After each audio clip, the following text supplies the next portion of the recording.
Alright, welcome back to the Image Control tutorial videos. Image Control, the newest software program from Gamma and Density, designed for DITs, cinematographers, ACs, and other digital filmmakers. Alright, so in the first video we looked over how to organize your footage and get everything into the gallery. So now we want to look more into the color correction tools side of the program. So here I have 4 Alexa clips loaded in, log C footage I can see over in my metadata viewer, the file name, the QuickTime ProRes 444, shot on the Arri Alexa.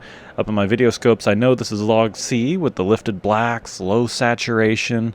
So we're going to want to do work here in Image Control to de-log these clips and get it back closer to a standard 709 type of look. This is pretty commonly done with a LUT, but we have those built into Image Control in the looks. We'll take a look at those in a little bit. But in case you want to build your own custom LUT and really have the maximum control over the look of your image, you're going to want to use the Color Wheels tool. So that's what I have loaded up here. Lift, Gamma, Gain Color Wheels, as well as YRGB Curves controls. So I can grab my lift slider, pull that down to set my black point, grab the gain slider, pull that up to set my highlights, and by doing this I've in a sense de-logged my footage. We're back to a more of a normal contrast pattern. So I'm going to pull the lift down a little bit further, adjust that gain a little bit, so tweaking both ends of the curve here. We're essentially adding in contrast at this point. My last step is going to be adjusting the master gamma slightly. I don't want to touch this tool too much because the gamma kind of represents the lighting and the look of the scene. You can see as I underexpose, overexpose. So I don't want to do very many adjustments here in the midtones to keep it true to the camera original. So just slight adjustments here. So I have my contrast pretty well set. Now I can grab the center buttons on the color wheels to add color into the image. Warmer, cooler, more green, less green. All these possibilities here in the color wheels to help create the look of it. If I want to go a little warmer, a little greener, all those abilities are right here in the RGB color wheels. If I need to reset the look in any of these wheels, I can hit the soft reset button in the top right. If I want to have more finite adjustments, I can also double click on the numbers there in the lift, gamma, gain sliders and input my own values. Taking a look over at the curves, if you click on the line, you can create sample points along the line where the blacks are represented at the bottom left, the highlights at the top right.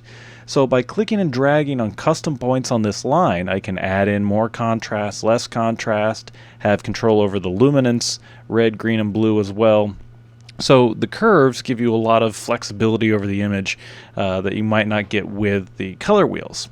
Over on the right is the digital spot meter tool. This is a very handy utility to have right here in Image Control next to the color correction tools, because we can actually take a sample point of our image and determine the exact RGB values of that pixel, which can be very useful in image evaluation and determining the look of the image regardless of calibration.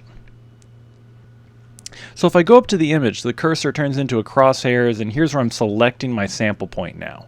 I can place a point anywhere I want here on the image. I'm going to place a point down in the sand, so it shows up down in the digital spot meter.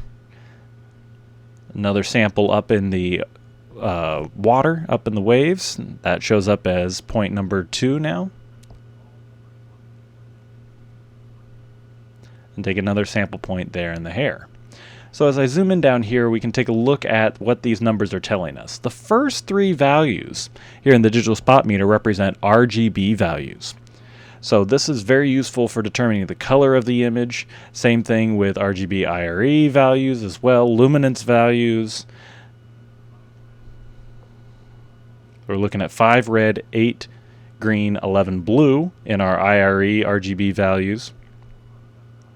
Also have f-stop and f-stop difference, so showing different contrast ratios. So in this drop down menu here, if you click on t-stop, you can select what f-stop the image was shot at. So it works in a way as like a digital spot meter, where we can see f-stop difference based on what you have set as key. So that's all showing up down there in that bottom right utility as well. I can clear samples by clicking the Clear Sample button down here. If I hit the soft key in the top right, this will toggle over to my HD Link Pro options. So if you're using the Blackmagic HD Link Pro 3D LUT box, here's where you can toggle it on and off, bypass the LUT that you have enabled, turn it on and off, show it in extended range as well. So this is where you can access easily all your HD Link Pro setup options. Alright, so let's look at the next button over, the RGB button down here at the bottom. So here are some new color correction tools beyond the color wheels and the curves. So we have printer lights on the left. Here in the middle, RGB sliders for lift, gamma, gain, for red, green, and blue channels as well. So this gives you just another interface to do the same type of color correction adjustments. You can see here by sliding the lift, the gain, they can do the exact same type of work you can do in the color wheels. This just is a different interface for doing that. A little harder for mixing colors, but gives you a lot of unique control over each individual color channel. So when I place a digital spot sample on my image, I see it down there in the bottom right, and as I adjust my grades, those are all reflected live as well. So this is a good way to really determine what is neutral, because when I can see that those RGB values, those first three numbers, I can really dial it in here and play around with my red channel to make sure, you know, everything's matching up and get those three numbers aligned.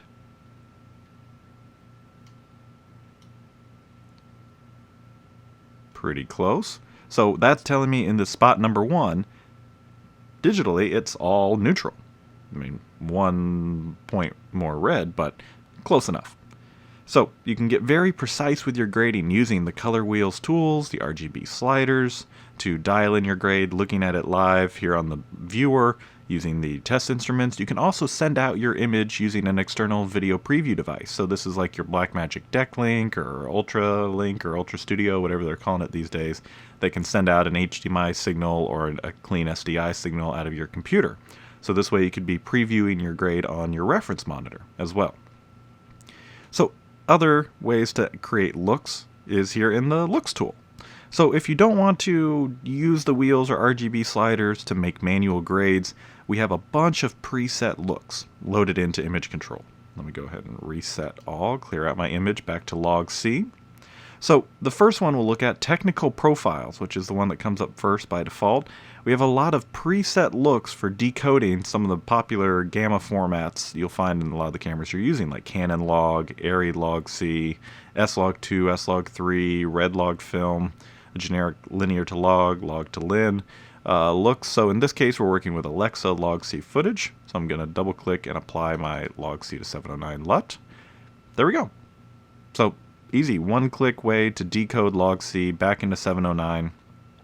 Really, if this is all you do, it works. You can generate dailies like this.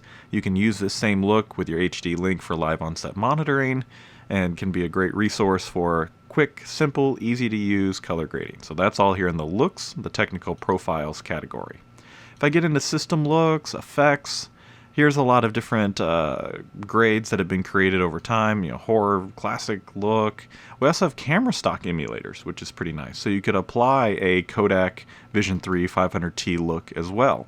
So on the bottom right here, I can see what profiles I have applied. I can click on it, hit delete on the keyboard to remove any of those profiles that have been stacked up here. So same thing, Fuji film stock emulators, print stocks, different film processing, cross, bleach bypass, colored filters, a lot of options here. For the colored filters, the whole Tiffin set is loaded in here, GAM, Lee, Roscoe, all the different color filters you could possibly want to use are all loaded into Image Control as preset looks. So just easy, find the look you want, double click, and applies it to the image. And this is included with your exported dailies, with your exported lookup table, all of that stuff that's being delivered onto post. Alright, so we'll just stick with the Log C to 709, the Kodak Vision 3 500T look right now, and right now we pretty much have a graded image. Everything's looking good over in our test instruments. We're ready to save this look and apply it onto the rest of the clips in our batch.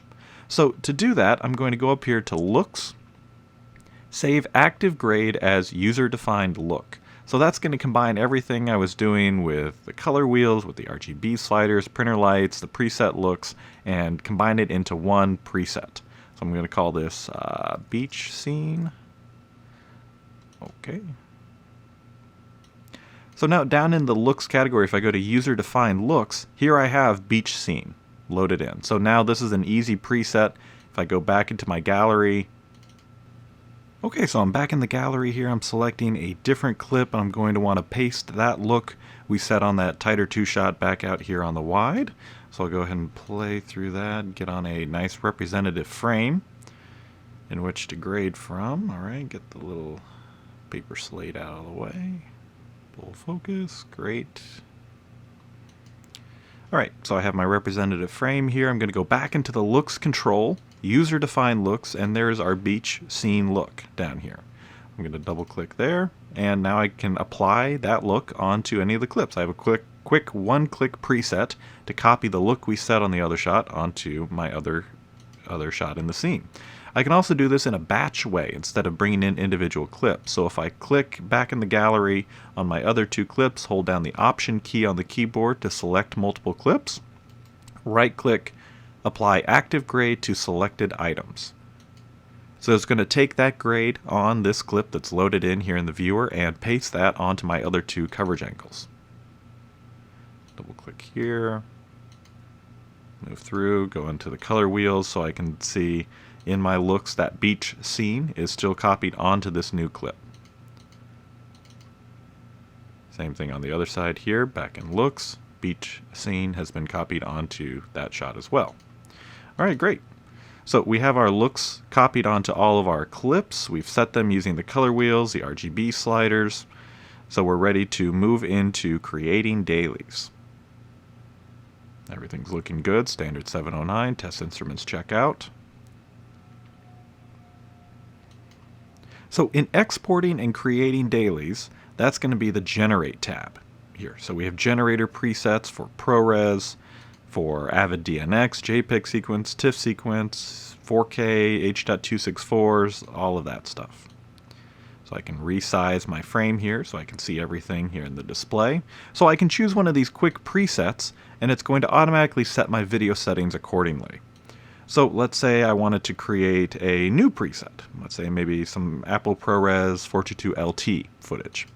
Okay, so here in video settings, I'm going to change my format. I can select any of these: QuickTime, DPX, Avid Media. So we'll choose QuickTime, our codec, Apple ProRes 422 LT. Aspect ratio cropping, so you can choose which aspect ratio you want.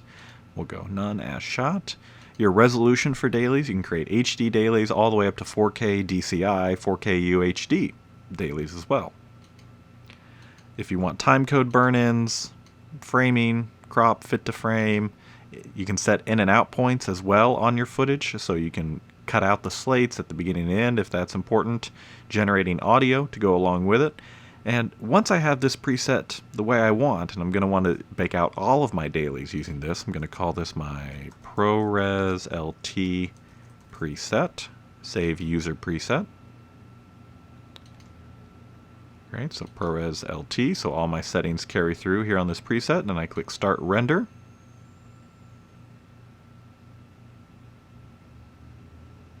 It's going to ask me where I want to output my dailies. I'm going to go and put it here on the desktop, and there it goes. Now it's compressing and outputting. So I'm going to go and cancel that process now because there's a much easier, quicker, more efficient way to generate dailies if you go into the preferences. So up here in preferences, if I go to my file output, here I can choose my head slate duration if I want a head slate on the front. So that's going to be a graphic generated by Image Control with all your metadata on it, where you want your burned in timecode, and use background generation. So this is going to put all your dailies generation, just like the data offloading stuff, in the background. So you can be exporting your QuickTimes, your Avid DNX media in the background and still be working on your grades, still be creating LUTs here in Image Control. Use everything else, and along with your dailies, you can also auto-generate a lookup table or an ASC CDL to go along with it. So that I would select here in any of these boxes. I can set a custom file output destination, so if I have a drive where I'm putting all my dailies, I can go ahead and set that automatically. or prompt for output location every time. Go ahead and save that. So back in the gallery, now if I want to export all 4 of these clips together in a batch rather than pulling up one, going to generate, exporting that way.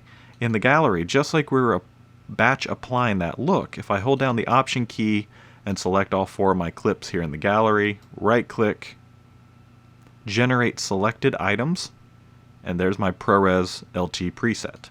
So if I click on that, it's going to give me an output destination. We'll just put that on the desktop for now. Output folder, great. Just have to select that for each one of these clips. Okay. So then back in Generate, now here in my background processes, like where we were seeing the data management stuff happening, you can see it's running all the dailies. It's running them through each of those file names. It's already completed 3 of those, and it's baked the look in as well into those QuickTime. So just like that, I've created all of my dailies for these 4 clips onto a drive ready to deliver onto post. The other tool down at the bottom we haven't taken a look at yet are the raw controls. Raw controls not available for this footage format because we're working off of QuickTime, ProRes 444s. So let me import some R3D, some ARRI raw footage, and we can take a look at the raw controls. One second. Okay, we're back here in Image Control in the gallery. I've imported a .ARI frame, a ARRI raw frame, as well as a .R3D file. There'll also be soon support for Cinema DNG, so this will cover your Blackmagic RAW, some of your Sony RAW formats on the FS700 and such, so that you'll be able to control all those RAW clips as well. So right now I have the ARI, the R3D, as well. So I have the R3D loaded in right now, and I'm going to go into the RAW tab. I can see a lot of my metadata down here in the bottom right. So what build I was using, what camera, this was on the Red 1, what the compression ratio is, all that metadata carrying through. So in the RAW tab, now I have sliders for exposure, F-LUT, shadow, DRX, Kelvin temperature, your white balance, tint, saturation, contrast, brightness, all the normal metadata parameters we're used to seeing with Red Raw.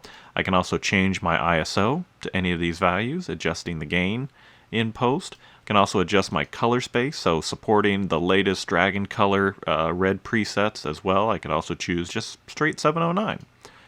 And Gamma Curve. So I can choose how I want my raw footage interpreted, how I want it shown to me for grading purposes. So I could choose Red Log Film, which converts it to something very similar to Log C. I can see on my waveform the blacks are lifted up around 15, 16, 17 IRE, highlights compressed below 70 IRE. I could also choose any of the latest Red Gamma curves, so Red Gamma 4, Red Gamma 3 as well. So as Red introduces new Gamma curves, those will be introduced into Image Control as well. So choosing this is just kind of how you like grading, how you like working from the image. Some colorists and DITs prefer grading everything out of Red Log Film. Some prefer one of the Red Gamma settings, or you can just set everything to straight Rec 709. That's perfectly fine as well. So we're going to choose Red Gamma 4 for right now. You can do chroma denoise, sharpness, all those settings. Down here in the bottom, you could use the metadata directly from the camera as well.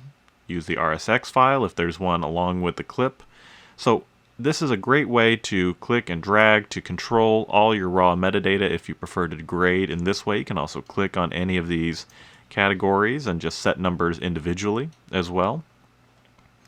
So as Red updates their SDK, Image Control will update as well, so that you have all the latest raw controls right here in Image Control. I can change my white balance, all of that directly right here in the raw controls. So let me go back into the gallery and pull up an R3D clip, or excuse me, a .ARI clip. We just looked at the R3D. Alright, so I've loaded my .ARI clip up here in the viewer, so I can see my metadata down here on the bottom right. I can tell what lens it was shot on, what f-stop. This was on an early build of the Alexa back in 2012, so it doesn't have quite all the metadata settings that newer ARRI RAW footage will have, but you get the idea. So if I go into the RAW tab, now I have the specific RAW controls for ARRI RAW. So I can choose my color space, log C, wide gamut, film, monochrome, video, Rec 709. So this could be my quick one-click log C to 709 conversion, just doing that entirely in the raw controls. You can also change your ISO and gain, your white balance, tint, sharpness, all those controls right here in the raw tab with ARRI raw footage. So whatever RAW footage you import, the RAW tab will automatically recognize what RAW settings coincide with that footage. So you always have the right controls there for your disposal. So that's just one of the many color grading controls here in Image Control with the wheels, RGB, looks, RAW, all of those to help create the look of your image using these different tools within Image Control, all the built-in profiles that we looked at, and then generating out your clips using the Generate tab to create your ProRes deliverables, your Avid DNX, DPX sequences, JPEG sequences, TIFF sequences, whatever the deliverable is for post-production, odds are you can create it out of Image Control. Alright, so that's it for this tutorial video. Coming up, we have other videos on data management, how to import footage into the gallery, as well as a video on how to export lookup tables, how to manage the looks, and create those deliverables for post-production. Alright, hope you check out one of those and enjoy Image Control. You can download the free demo at imagecontrol.com/demo or email us at laoffice@gammadensity.com. One more time, that's LAOFFICE, OFFICE, at gammadensity.com. Alright, hope to hear from you and hope you enjoy playing around with our newest product, Image Control.